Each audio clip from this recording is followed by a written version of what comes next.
Globalement, ça se passe très bien. On a eu un début qui était plutôt difficile puisqu'il a fallu en 24 heures accepter 10 fois plus d'apprenants sur la plateforme que d'habitude et surtout inscrire et créer des comptes sur les gens qui n'étaient pas présents sur la plateforme et en plus créer des cours spécifiques. Dès le lundi, on a réorganisé le service Infocop Expérience. On savait que le lendemain, personne ne serait plus dans les bureaux. Donc on s'est organisé pour du prêt de matériel pour les gens qui allaient de chez eux. On s'est organisé pour les transferts de licences. Les accès aux serveurs ont suivi dans la semaine et on a tout de suite transféré les appels téléphoniques vers nos portables. Ça, c'était le premier point.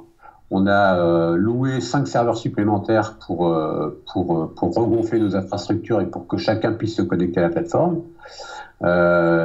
Et puis on a créé après les cours spécifiques, les inscriptions et surtout la formation des formateurs et des apprenants à nos outils de classe virtuelle notamment, de forums ou de plateformes pédagogiques.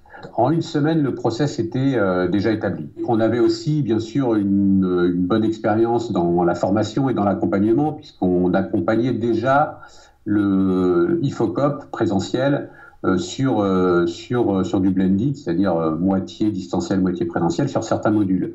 Oui, on commence à 8 heures par justement une formation technique, disons. Donc tous les formateurs qui le désirent viennent à 8 heures pour cette formation-là qui dure à peu près 1 heure.